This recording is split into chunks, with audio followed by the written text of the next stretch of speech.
Hi, it's me again with Corel tips and tricks. I'm going to call this video, Did You Know?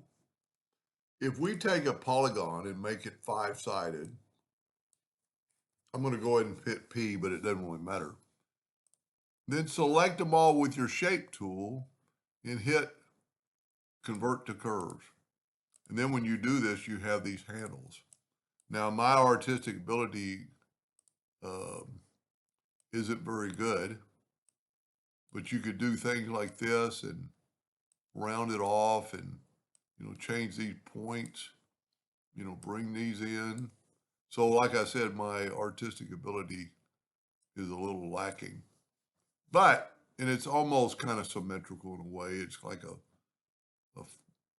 I don't know what you'd call it, but I mean, if you round them off, you would get some sort of flower look, maybe.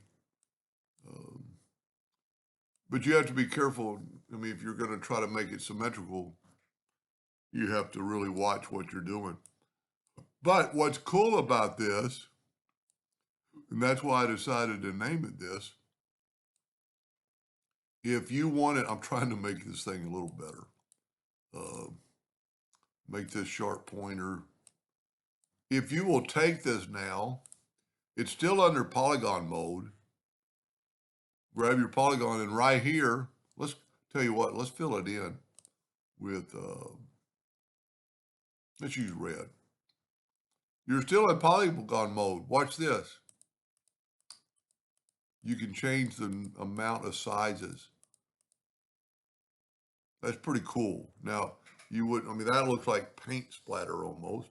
And I'm pretty sure you could probably still change it from here. I didn't really try it, but look, you can.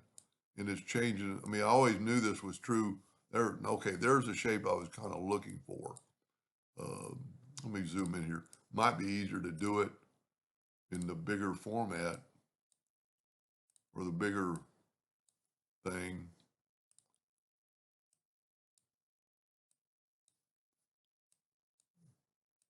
Anyway, and then if you like that, well, let's tell you what, let's make a duplicate of that, move it over. We're still in polygon mode. Let's see what it looks like with 5. Yeah, nothing really special, but you could really, I mean, just kind of play around with it. It's quite handy. You know what, this thing might be easier to do when it's filled in, so you can kind of see it. So there's an okay shape. Well, let's make a duplicate of it.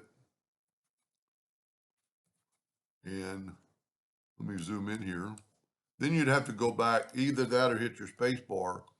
Well, that doesn't work in this case, but grab the polygon tool back and you get these numbers.